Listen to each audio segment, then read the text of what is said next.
इस प्रकार की जो व्यवस्थाएं होती हैं जो भारतीय समाज ने पहले विकसित की थी, जैसे वर्ण प्रथा कहा गया और बाद में उसका बड़ा विकृत रूप सामने आया, विशेषकर क्योंकि वो आनुवंशिक हो गया, उसमें एक वर्ग से दूसरे वर्ण में जाना संभव नहीं था, इसलिए इसमें धीरे धीरे ये विकृत हो गया। लेकिन अघोषित रूप से संसार लगभग इन्हीं चार वर्गों में बटा रहता है, वर्ण न कहें उससे वर्ग कहें। अब देखिए यूरोप में ये चारों वर्गों का बहुत अच्छा समायोजित हुआ। शूद्र को काम मिल रहा था और शूद्र एक थोड़े जितना शूद्र सबसे डिसिप्लिन के लिए कभी तैयार नहीं होता, लेकिन यहाँ पे जो सबसे नीचे का वर्ग था इसने कुछ एक अनुशासन में रहना स्वीकार किया कि तुमको शहरों में इस प्रकार रहना है, ये सिविलाइज तरीका है रहने का, तुम्हें कानून मानना है, झगड़ा झंझट करोगे तो तुम्हें सज़ा मिलेगी, कोर्ट बनाए गए, पुलिस की व्यवस्था रही और वो अपने काम करता रहा। और जो वैश्य वर्ग जो है, जो व्यापारी वर्ग था, वो इनका नेतृत्व करता रहा, इन्हें काम देता रहा। शोषण की प्रवृत्ति तो थी और शोषण की प्रवृत्ति हमेशा रहेगी। वो चाणक्य के समय चाणक्य ने भी लिखा है कि व्यापारी भले नाम से न हो लेकिन कर्मों से वो चोर होता है, उसकी प्रवृत्ति चोरी करने की होती है कि अधिक से अधिक लाभ वो लेगा।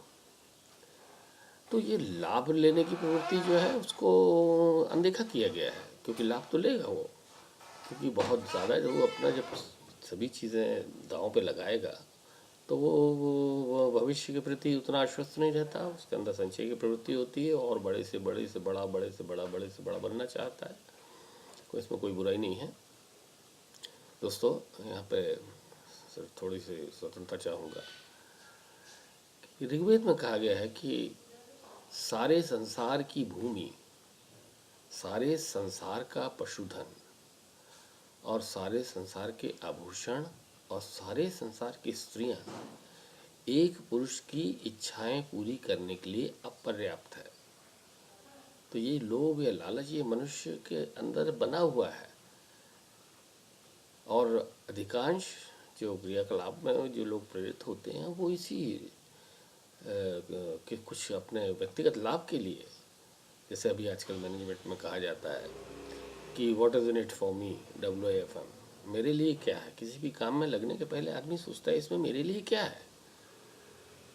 ये भी हो सकता है कि मैं ये संतुष्ट हो जाऊं कि मेरे लिए व्यक्तिगत नहीं है, लेकिन समाज को यदि ये सब कुछ मिलता है तो उसमें मेरा भी कल्याण है, ये सोच कर भी वो जुड़ सकता है। एकदम शुद्ध स्वार्थ नहीं, लेकिन कहीं पर घूम फिर करके इस चीज़ से मुझे फ़ायदा होना चाहिए। व्यापारी वर्ग ने भी जो व्यवसाय किया, जो विज्ञान को हाथ में लेने वाले जो लोग थे, जो और बीच के थे, विज्ञान और इस इंडस्ट्री के बीच में एक और वर्ग था जो इंजीनियर्स कहलाते हैं, टेक्नीशियंस जो कहलाते हैं, जो विज्ञान को इंजीनियरिंग बदलते हैं। ऐसा कहा जाता है कि विज्ञान फिज़िक्स से या जो लेबोरेटरी की साइंस है इससे 100 वर्ष आगे चलता है। फिज़िक्स इंजीनियरिंग से 25 साल आगे चलती है और इंजीनियरिंग टेक्नोलॉजी से 10 साल आगे चलता है।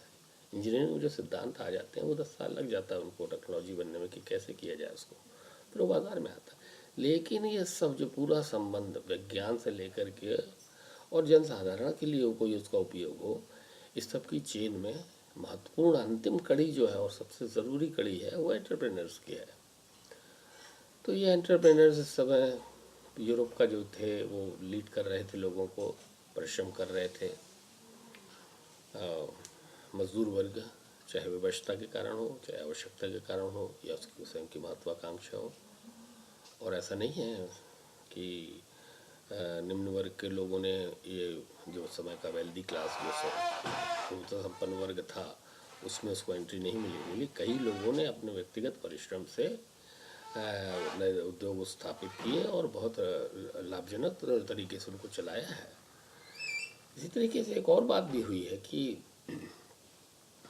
कि ये जो ऊपर का वर्ग है, जो विज्ञान ये सब जानता है या सोच सकता है या इनोवेट कर सकता है, ये वर्ग भी वेल्दी क्लास में आया। बहुत सारे उदाहरण ऐसे हैं, चाहे वो भाप के इंजन बनाने वाले थे, चाहे रेलवे का इंजन बनाने वाले थे, ये लोग एंटरप्रेन्योर्स भी थे आगे चल के, और उन्होंने बहुत अच्छे तरीके से उद्योग को संभाला है। डनलप का नाम आप सुनते हैं कि कोई चीज़ का यदि टायर ट्यूब बनाया, उसका पेटेंट मिला है तो उसका पैसा मैं कमाऊँगा। और बहुत सारे लोग जो है एक छोटी सी कोई चीज़ को पेटेंट बना कर ले करके सब उन्होंने बहुत पैसा कमाया। इवन जो अभी जिनके नाम से आज एक संसार का सबसे प्रतिष्ठित पुरस्कार मिलता है, एल्फ्रेड नोबेल, ये क्या है, ये इन्होंने एक चीज़ में इतना ज़्यादा उसका आविष्कार करके इतना ज़्यादा पैसा कमा लिया था, और शायद कुछ उनको पछतावा था कि कोई बहुत ख़राब चीज़ हमने लोगों के हाथ में दे दी है। जो भी कारण था, या अच्छी भावनाओं से प्रेरित थे ना, उन्होंने इसकी एक एकेडमी बनाई और बोला कि नहीं भाई, जो विज्ञान के क्षेत्र में जो काम करने वाले हैं उनको उन कठिनाइयों का सामना ना करना पड़े जो आज लोग कर रहे हैं। कोई आदमी विज्ञान की कोई नई चीज़ सिद्धांत बनाता है या कोई नया चीज़ बनाता है तो उसको तो पूरा जीवन खप जाता है उसमें, तो समाज को उन्हें कुछ पुरस्कृत करना चाहिए। तो ये लोग खुद नहीं आएंगे ये देखने मांगने के लिए या कुछ कि हमें कुछ दो, तो कम से कम इनको एक रिकॉग्निशन मिले समाज में और कुछ धनराशि उनको दी जाए कि उन्होंने एक अच्छा काम किया है। तो ये बड़ा बढ़िया एक समाज में संगठन बन रहा था जिसने उद्यमिता और उद्योग को बहुत ज़्यादा फायदा दिया। परिणाम तो हमने पहले देख लिए कि इसके परिणाम बहुत बुरे हो रहे थे। इस बीच में अगर हम बात को यहीं से ख़त्म करके और ले आए अपने भारत के ऊपर, तो थोड़ा सा एक चीज़ छूट जाएगी इसमें कि ये जो कम्युनिस्ट विचारधारा थी जिसमें कहा गया कि सब कुछ मजदूर का है। फ्रांसीसी के क्रांतिकारियों ने प्रारंभिक समाज की परिकल्पना की कि ये सब कुछ पीपल्स का है। अब इसको एक दूसरा नाम दे दिया गया, समाज। अगर डेमोक्रेसी है मतलब जनता का राज्य, और समाजवाद मतलब समाज का राज्य। अब आप उसको कुछ भी नाम से करिए। जैसे अपने देश में ये जो पार्टियां बनी, कांग्रेस को बोला गया ये तो अभिजात वर्ग की पार्टी है, दूसरे बनते रहे। पहले बोला जनसंघ, जनता का संघ, फिर जनता पार्टी, फिर जनता दल, और ये अभी नए पैदा हो गए हैं आम आदमी पार्टी। ये वही है कि सब लोग ये एक सपना दिखाते हैं कि ये अब आपका राज्य हो जाएगा। अब और जनता, समझदार जनता समझती है कि हमारा राज्य कभी नहीं होगा भैया, और हमें राज करना भी नहीं है। ये जो है ये व्यवस्था राजनीतिक व्यवस्था है, इसके आप प्रमुख बन के बैठो, हम आपको अपना प्रतिनिधि बनाते हैं, चाहे जिन भी तरीक़ों से आप बने हम आपको प्रतिनिधि मानते हैं, और आपके बीच में से कोई चुन करके हमारा प्रमुख बनता है, जिसको बोलते हैं एग्जीक्यूटिव, जो हमारा कार्य संचालन करने वाला जो भी व्यक्ति बनता है, आप बनाइए उसको, लेकिन हमारे ये काम करके आप दीजिए। दोस्तों ये अगर बार बार धोखा होता है लोगों को, लेकिन एक ये कहीं ना कहीं जाकर के उस समय जो परिस्थितियां रहती हैं उनमें किसी न किसी को चुना जाता है। अब ये जिन लोगों ने एक मजदूर वर्ग को सपना दिखाया कि तुम्हारा राज्य होगा, proletariat, dictatorship of the proletariat, तुम्हारा राज्य होगा, ये बड़ा अच्छा सपना है। और मजदूर वर्ग जो किसान वर्ग था इनके पीछे हुआ, लेकिन चूँकि उस समय के जो शासक वर्ग था उसको बुद्धि आ गई थी कि कोई ऐसी चीज़ें ना हो कि एकदम से ऐसा परिवर्तन आए कि हमारा अस्तित्व ही खत्म हो जाए, या समाज जो है कभी भी, नेपोलियन ने बहुत पहले कहा है कि अभिजात वर्ग समाज में रहेगा। पहले वो जमींदारों का था, अब मध्यम वर्ग का आया है। इवन आप कल्पना करिए, नेपोलियन उतना औपचारिक उसकी शिक्षा नहीं थी, लेकिन उसने कहा था कि ऐसा भी समय आ सकता है कि जब मजदूर वर्ग की सत्ता स्थापित हो। तो ये जो है एक सपना था, लेकिन बहुत सच्चे सीधे आदर्शवादी लोग थे, उन्होंने इसको करके दिखाया। लेकिन उसको वहाँ करके नहीं दिखाया जहाँ उद्योग थे, क्योंकि उद्योगों वहाँ पर तो लोगों को समझ आ गई थी और वो लोगों को फ़ायदे मिल रहे थे। उनके ट्रेड यूनियंस बनी तो उनको उन्होंने समाज ने उसको मान्यता दी, हाँ ट्रेड यूनियंस आप बना सकते हैं, आपके जो कुछ भी मजदूरों की जो समस्याएं हैं, कठिनाइयां हैं, वो आप हमसे और यथासंभव हमसे हो सकेगा, जो हमारे फंड्स जो हमारे जो पास में जो पैसा उसमें जितना परमानेंट होगा हम उतनी वेजेस भी हम आपके बढ़ाएंगे, दूसरी सुविधाएं भी देंगे, काम के दिन हम निश्चित करेंगे, काम के घंटे घटाने को तैयार हो गए और दूसरी सुविधाएं मिलने लगी, कहीं कहीं उनके शिक्षा के लिए, उनके आवास के लिए, उनकी स्वास्थ्य के लिए, ये भी कई काम कई जगह पर उद्योगपति ने लिए। और ये वहाँ पर नहीं चल सका, लेकिन एक नई ज़मीन पड़ी थी जहाँ पर आप एक मैं एकदम से ये कहूँगा तो बड़ा अन्याय हो जाएगा, लेकिन जो एक रूस एक देश जो था, ये एक ऐसा समाज था जो मध्यकाल से आधुनिक काल में एक झटके में आ गया है। हालांकि कम से कम 150-200 वर्ष का समय बीता था जब वहाँ पे एक जार हुए पीटर द ग्रेट, बाद में कैथरीन द ग्रेट जो महारानी थी, हालांकि उसका खुद का स्वतंत्र समय तो कम समय रहा, लेकिन बाद में 30-35 साल तक उसने डोमिनेट किया रशिया को। फिर भी वो जो समाज था वो लगभग मध्ययुगीन समाज में रह रहा था, उसमें ज़्यादा कोड भी था, वहाँ के ज़ार ने एक कोड दिया कि भाई इसके ये आपके नियम रहेंगे, लेकिन उनकी कोई बहुत ज़्यादा वो नहीं थी, जो वहाँ की नोबिलिटी थी, जो जिसे जमींदार वर्ग कहा जाता है, वो बहुत मजबूत था। और दोस्तों जो दुर्दशा की एक पराकाष्ठा जो आप सुनेंगे कि रूस में जब ये ज़मीनें जमींदारियाँ बिकती थीं, किसी दूसरे को ट्रांसफ़र होती थी, तो वहाँ जो काम करने वाले जो सर्फ जो कहलाते हैं, जो मजदूर जो बंधुआ टाइप के, इनको सामने ला दिखाया जाता था, जैसे दूसरे जानवरों को बंधे हुए दिखाया जाता था कि तुम्हारे ऐसे मजदूर भी चेन में बांध करके सामने खड़े किए जाते, लोहे की चेन में सलाखों में ये रहती थी, वो लटके, और कई जो उनको बता दिया जाता इतने इतने हैं, और वो गिनती करते थे और उनको मालूम रहता है ज़मीन के साथ हम भी बिक रहे हैं या ज़मीन के साथ हम भी ट्रांसफ़र हो रहे हैं, तो बड़ी बुरी स्थिति थी। हाँ, एक कुछ विचारकों का ऐसा मानना है और सही प्रतीत होता है कि कम्युनिज्म, यानी कम्युनिज्म भी वही है, कम्यून का जो कम्यून मतलब समाज जो सोसाइटी है उसका आधिपत्य हो, तो कम्यून्स की जो परिकल्पना है, ऐसा थोड़ा एक चीज़ थी वहाँ रशिया में जिसको हम लोग ज़मस्तवोस कहते थे। ये एक तरीके की एक ग्रामीण एक व्यवस्था थी, एक संगठन जैसा था, रचना थी कि जिसको पीजेंट्री नीचे लोगों के बिहाफ पे कुछ बातें वो किया करते थे, नेगोशिएट करते थे। ज़बरदस्त एक समझ लीजिए लगभग लगभग ग्राम सभा जैसी एक चीज़ होती थी, थोड़े से इसके अधिकार थे। तो एक कम्यून में रहने की थोड़ी बहुत परंपरा, एक ट्रेडिशन तो थी वहाँ उसमें, और शायद ग्रामीण क्षेत्र में जो कम्युनिस्टों को जो सफलता मिली, प्रारंभिक सफलता मिली, उसमें थोड़ा सा कहीं ना कहीं वो जो परंपराएं थी उसका सहायता मिली है। लेकिन मुख्य बात यह है कि कम्युनिस्टों को सफलता एक कुछ और दूसरे कारणों से मिली।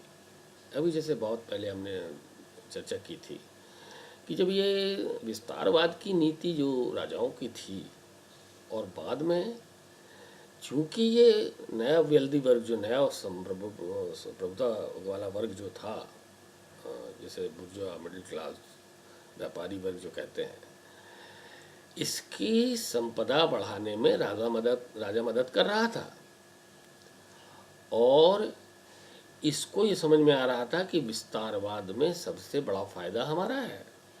क्यों?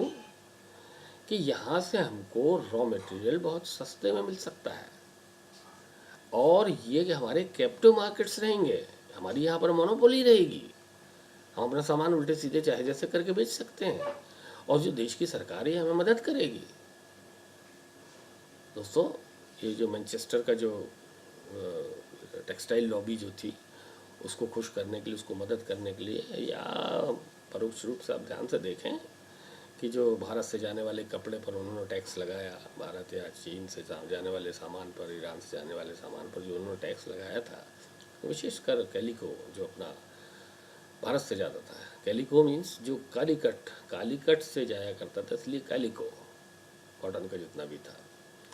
इसके संबंध में लॉज बनाए मैनचेस्टर लॉबी को सपोर्ट करने के लिए, लेकिन बहुत कम लोगों को ये श्रूडनेस समझ में आया हुआ कि ये जब इन पे टैक्स लगाएगा तो वो कस्टम्स का जो पैसा किसके जेब में जा रहा है, वो तो राजा के खजाने में जा रहा है, और राजा के जो सामंती जो जीवन शैली है उसको सपोर्ट करने के लिए। और भी जो ब्यूरोक्रेसी थी या और जो नए वर्ग पैदा हो रहे थे, डॉक्टरों के, वकीलों के, इनके लिए ये संपदा बहुत काम की थी, अगर सरकार रिच है तो इसलिए ये चलता रहा।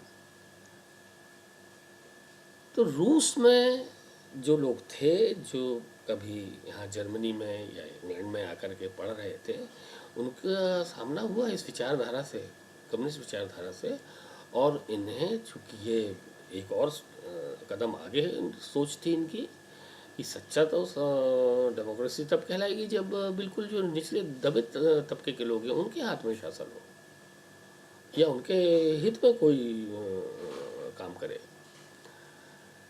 तो जो उसमें सबसे जो प्रमुख हैं, जो लगभग आप इनका जीवन शैली पढ़ेंगे, थोड़ा सा स्वभाव में या उनके जो अपने काम करने का जो, या उन्होंने लक्ष्यों की प्राप्ति के लिए जिस तरीके से थोड़ा यहाँ वहाँ समझौते किए हैं, उनको अगर आप ना देखें तो ये भी उसी स्तर के लोग थे जैसे पहले के जो विचारक थे, जो मानवतावादी, जैसे जॉर्ज वॉशिंगटन थे।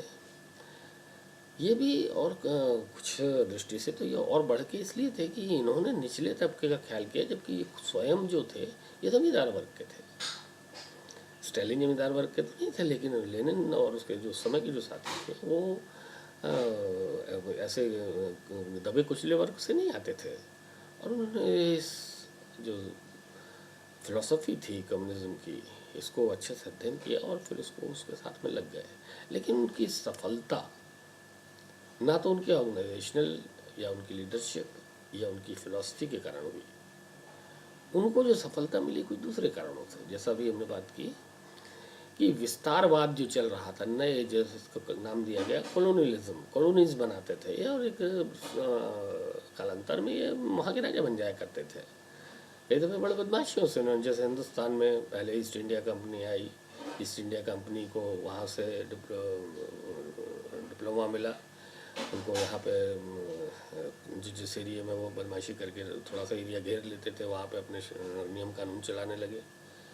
कभी कभी वो नियम कानून लोगों को ज़्यादा अच्छे लगते थे, और एक थोड़ी पॉपुलेशन बढ़ते बढ़ते ये इन्होंने ऐसा स्थापित किया कि भाई हम लोग बड़े सिद्धांतवादी और हैं, और आपके जीवन स्तर को सुधारेंगे, ये सब किया और व्यापार करते रहे। धीरे धीरे ये काफ़ी मजबूत हो गए, और जब तक इंडस्ट्रियल रिवॉल्यूशन अच्छी ऊंचाई पर आ रही थी तब तक ये काफ़ी बड़े क्षेत्रों के मालिक बन के बैठ गए थे, और लोकल पॉपुलेशन में से अच्छे लोग जिनको उन्होंने शिक्षा दी, पढ़े लिखे या जो उदारवादी भी थे, वो इनकी नौकरियों में आए और उन्होंने इनका राज्य बनाए रखने में मदद की भारत में। देखिए आप, जबकि जो यहाँ का जो शासक वर्ग जो आ रहा था, गवर्नर जनरल बोल के, वाइसरॉय बोल के, जो भी बोल के, जो आ रहे थे गवर्नर जनरल्स, वो बिल्कुल उतने ही निरंकुश रहना चाहते थे जैसे उस समय का यूरोप था। और जैसे कि अभी थोड़ी देर पहले मैंने कहा कि अपना इस्लामिक जो साम्राज्य था वो बहुत न्यायवादी था, सीधे सच्चे लोग थे वो। ये अगर औरंगज़ेब की ये जो नीति थी हिंदुओं के प्रति, या जो दक्षिणी लोग जो स्वराज्य चाहते थे उनके प्रति जो उसका रियल रवैया था, वो थोड़ा सा उसने सब गड़बड़ कर दिया। अन्यथा ये हमारे सामने कोई यूरोपीय शक्तियाँ टिक नहीं सकती थीं, सशक्त थे पूरी तरह। लेकिन वो जिस कहते हैं कि डेक्कन अल्सर ruined औरंगज़ेब, तो वो इसमें मुग़ल साम्राज्य कमज़ोर हो गया। मुग़ल और औरंगज़ेब के बाद तो एकदम से बहुत तेज़ी से गिरा वो। तो ऐसे जिस भी तरीक़ों से, चाहे सीढ़ियाँ कंपनी, चाहे अपने व्यापारिक कंपनी हो, कहीं पे उन्होंने धर्म के सहारे से, ईसाइयत के सहारे पे ज़मीनों पे कब्ज़े किए हैं, लोगों को बेवकूफ़ बनाकर।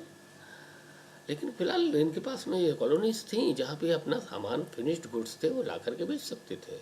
और कई इसमें से नवीनताएँ थीं। कुछ उन्होंने लोकल इंडस्ट्रीज़ को ख़त्म किया और अपना सामान ला कर के बेचा। तो इस प्रकार ये जो विस्तारवाद चल रहा था, इस विस्तारवाद के चलते हुए बाद में जो लोग इसमें एंटर हुए, पहले तो डच, पोर्चुगीज़ थे, बाद में कुछ स्पेनिश उसमें शामिल हुए, और अंग्रेज़, फ्रेंच, सभी लोगों ने कॉलोनीज़ बनाई।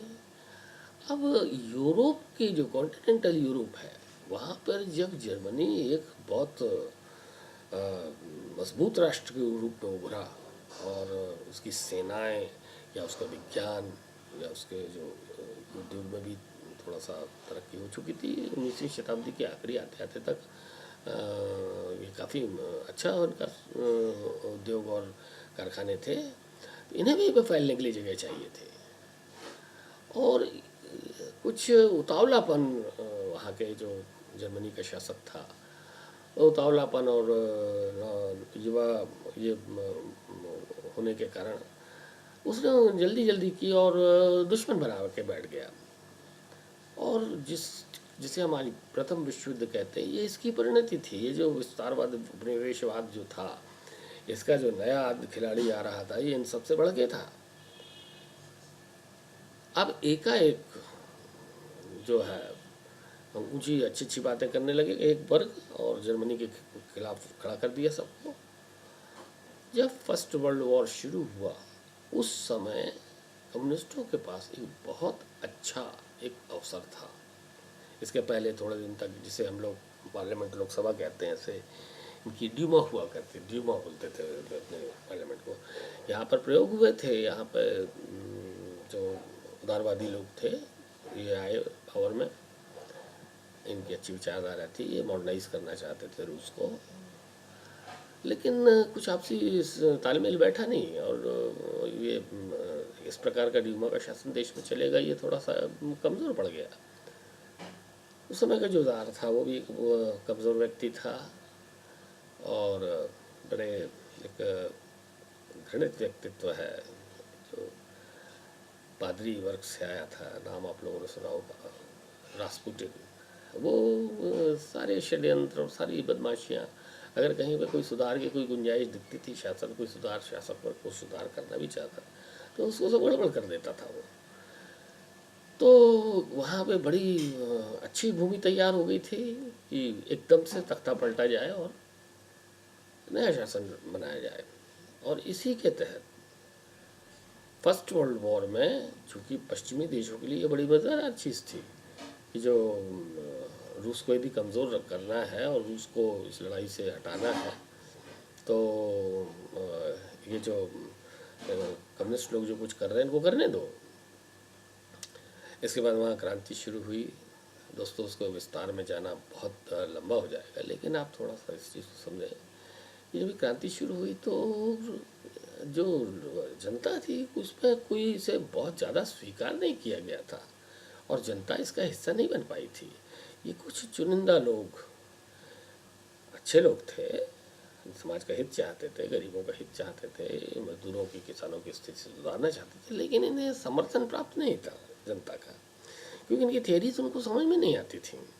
उनको तो आदत थी एक गुलाम, लगभग गुलाम जैसे जीवन जीने की। तो उसके विरुद्ध में एक जिसे रिएक्शन कहा जाता है, काउंटर रिवोल्यूशन की भी कोशिश की गई, लेकिन लेनिन स्ट्रॉन्ग विल पावर के आदमी थे, वो इतने में हार मानने वाले नहीं थे।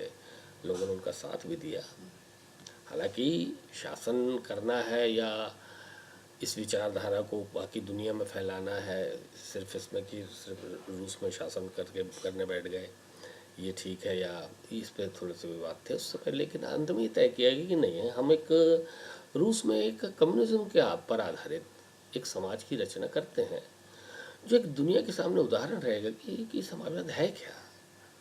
इसके अलावा जो दूसरे आंदोलनकारी दूसरे देशों में आंदोलन करते रहेंगे, उनको अंतर्राष्ट्रीय मंच पर कोई सपोर्ट करने वाला हो, नहीं तो यहाँ की जो सरकारें हैं शायद ये कम्युनिस्ट आंदोलन को ख़त्म कर देंगी, तोड़ डालेंगी। इसलिए इनको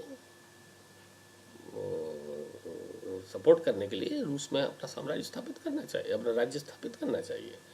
और उसके बाद में कम्युनिस्ट शासन आया। इसके बाद में फिर चूँकि इनकी जो फिलॉसफी है कभी भी मेरे ख्याल से दुनिया में कभी भी कहीं जनसाधारण को समझ में नहीं आई है ये, तो इसमें एक टकराव होता रहा। और अगर इसको जीवित रखना था तो सिवाय तानाशाही के नहीं किया जा सकता था। और स्टालिन ने फिर तानाशाही से इसको बना के रखा और लगभग 27-28 साल तक उसने बिल्कुल अनअपोज्ड एक तानाशाही वहाँ चलाई है और इस शासन को, उस तंत्र को एक मजबूती दी। नहीं तो वो कब का उड़ गया होता, क्योंकि पश्चिमी देश शक्तियाँ घबराई होती, ये क्या हो गया। तो अच्छा, इसके अतिरिक्त स्टालिन के जो निश्चित रूप से जब तानाशाही थी तो प्रगति भी तेज़ी से हुई थी और फिर लोगों को उसमें थोड़ा उसके उनके हित दिखने लगे थे कि नहीं इस तंत्र में हमारा हित है, तो वो उसके समर्थक भी बने और वो एक मजबूत देश के रूप में ऊपर आया। जो रशिया 1905 में, जिसको इतना बड़ा रशिया, उसको जापान ने युद्ध में हरा दिया था। छोटा सा देश, 100वां हिस्सा उसके साइज होगी मेरे ख्याल से। उसने बच्ची पिटाई की थी रूस की। और जब वो 38-39 में जब द्वितीय विश्व युद्ध शुरू हो रहा था, उस समय तक रूस एक बहुत मजबूत देश के रूप में आ चुका था। जो कभी एक ऐसी स्थिति रही है कि रूस को लड़ाई करने के लिए जो राइफल्स थी वो पूरी 100% फ्रांस से खरीदी थी उन्होंने सेनाओं के लिए, राइफल भी नहीं बनती थी। जबकि सेकेंड वर्ल्ड वॉर की शुरुआत में यानी टैंकों की तो कोई संख्या नहीं थी। जब युद्ध समाप्त हुआ तब 20,000 से ज़्यादा टैंक टूटे पड़े थे, उठाना था उनको। इतनी बड़ी शक्ति के रूप में उभर के आया। तो ये एक उदाहरण है। अब ये जो सोच थी कम्युनिज्म की, समाजवाद की जो सोच थी, वो हमारे यहाँ के कुछ नेताओं में के गांधी जी के मन में बिल्कुल स्पष्ट विचार था कि डेमोक्रेसी ही सबसे ऊपर स्तर पे भी और सबसे नीचे स्तर पे भी डेमोक्रेसी ही सबसे अच्छा तरीका है और शासन का तंत्र सबसे अच्छा है। लेकिन कुछ वर्ग जो था, जो कांग्रेस आंदोलन से जुड़ा हुआ था, उससे ये समाजवादी विचारधारा बड़ी आकर्षक लगी थी और वो कहीं ना कहीं उनके दिमाग में था कि ये समाजवाद बड़ी अच्छी चीज़ है।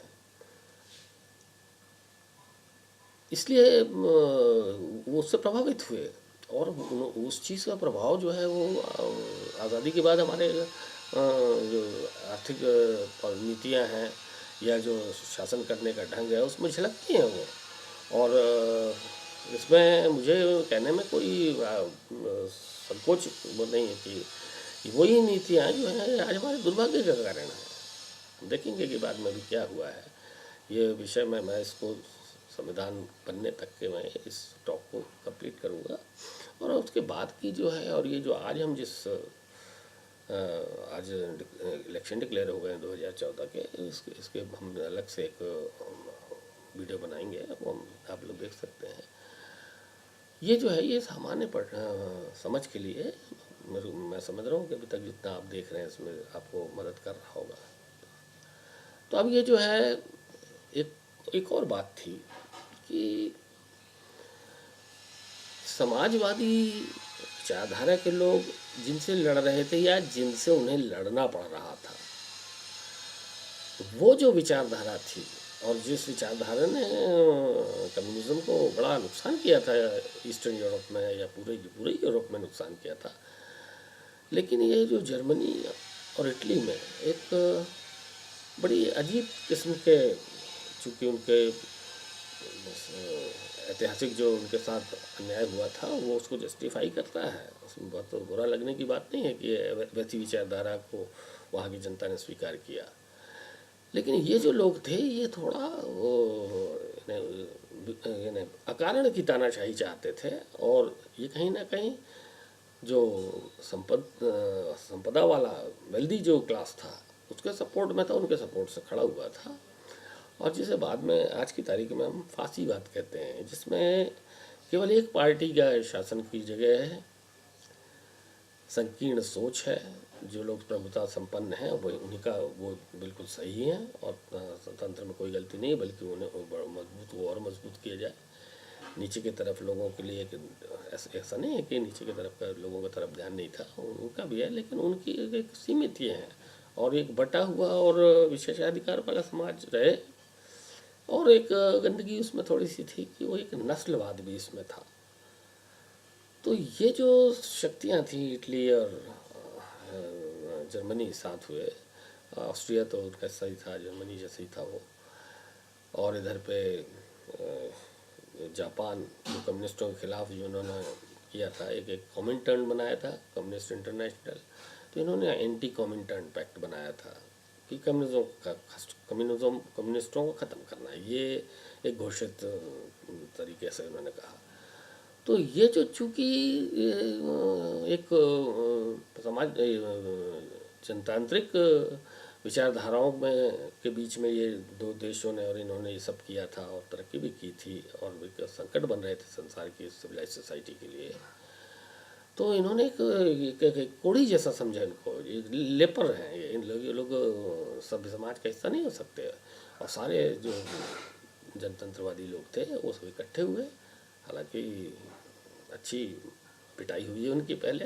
जर्मनी इतना शक्तिशाली होकर के उभरा था, और विज्ञानों की तरक्की और हिटलर के प्रति जो लोगों का समर्पण था, अभी लोग उल्टी सीधी बातें करते हैं, लेकिन हिटलर को समर्थन था, जनता का समर्थन था। और इसके खिलाफ जब लड़ाई लड़ी है तो इसमें कम्युनिस्ट भी साथ में थे। तो कुछ जो अपने देश की जो उस समय खास करके जिनकी उम्र कम थी, युवा वर्ग के थे, या जो नए थे, या जिनकी सीमित सोच थी, उन्होंने गांधी के इससे थोड़ा सा अलग समझा अपने को कि नहीं, ये समाजवाद जो है वो तो एक बहुत बड़ी चीज़ है, और उनके मन में वो कहीं ना कहीं जगह रही, और बाद में उन्होंने काफ़ी अपने देश को चलाने में, नीतियों में उसका जो अनुसरण किया वो देश के लिए घातक हुआ। और आज जो हम जो उतना प्रगति नहीं कर पाए, और जो हमारे यहाँ जितना प्राकृतिक संसाधन है, ये इनका जो दुर्दशा हुई है, ये इसके उसका बहुत बड़ा कारण ये भी है। चलिए, तो अब देखें कि जो हमारे संविधान निर्माता थे, उनके सामने जो चीज़ें थीं, एक तो उनके सामने पश्चिम का उदाहरण था कि जनतंत्र कैसा हो, जो शासन ने 3 हिस्सों में रहे। एग्जीक्यूटिव जो काम करेगा, क्या काम करेगा, जो समाज के प्रतिनिधि कानून बनाएंगे उनके अनुसार काम करेगा। लेजिस्लेचर विधायिका जो कानून बनाएगी, और विधायिका का कहना जब उसके जो नीति है उसका पालन कर रहे हैं और नियमों का पालन हो रहा है कि नहीं एग्जीक्यूटिव के द्वारा, इसकी जांच जुडिशरी करेगी। जुडिशरी न सिर्फ मनुष्य नागरिक से नागरिक के बीच के संबंधों का, नागरिक के जब वो मजदूर की हैसियत से तो उसके मालिक के संबंध से, ज़मीन का जो स्वामी है उसमें ज़मीन में काम करने वालों के मजदूर के संबंध में, ये जितने भी कानून बनते रहेंगे ये तो रहेगा। और प्रमुख काम जो ऊपर की जो जुडिशरी करेगी वो ये रहेगा कि स्टेट ठीक से कर रहा है, स्टेट वर्सेस सिटीज़न में स्टेट गलत काम तो नहीं कर रहा है, उसको पार्लियामेंट की परमिशन है कि नहीं। पार्लियामेंट पर भी नियंत्रण है कि पार्लियामेंट लॉ सिर्फ वही बना पाएगी जो संविधान में अनुमति योग्य है। जो संविधान जिससे अनुमति नहीं देता है वो कानून भी आप नहीं बना सकते।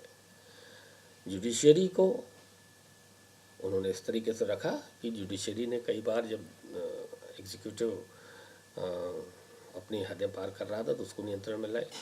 जहाँ पार्लियामेंट हदें पार कर रहा था तो जुडिशरी ने कोशिश की। हालांकि एक अध्याय उसमें से ऐसा है कि जहाँ पर जुडिशरी अपने कर्तव्य से चूकी थी और जो भी था, लेकिन वो बहुत थोड़े समय रहा है। और वैसे बीच में 1-2 व्यक्तित्व के आधार पर कई दफ़ा ऐसा होता है कि जहाँ जुडिशरी थोड़ा सा अपने उसमें कमज़ोर पड़ती है। लेकिन दोस्तों, अभी पिछले 5-7 वर्षों में जो जुडिशरी ने हम देश के प्रजातंत्र को बचाने का जो काम किया है, ये सराहनीय है। तो ये जो 3 हिस्सों में बांटा गया कि सरकार 3 हिस्सों में रहेगी, एग्जीक्यूटिव, लेजिस्लेचर और जुडिशरी। अगर उनकी ताकत को देखें तो जुडिशरी, एग्जीक्यूटिव, लेजिस्लेचर,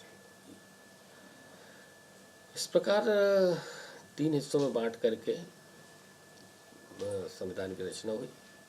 संविधान को बारे में बहुत ज़्यादा समझना नहीं है, ज़रूरत नहीं है, सिर्फ इतना हम जान लें कि इसमें जो भी पश्चिमी देशों से जो फायदे मिले थे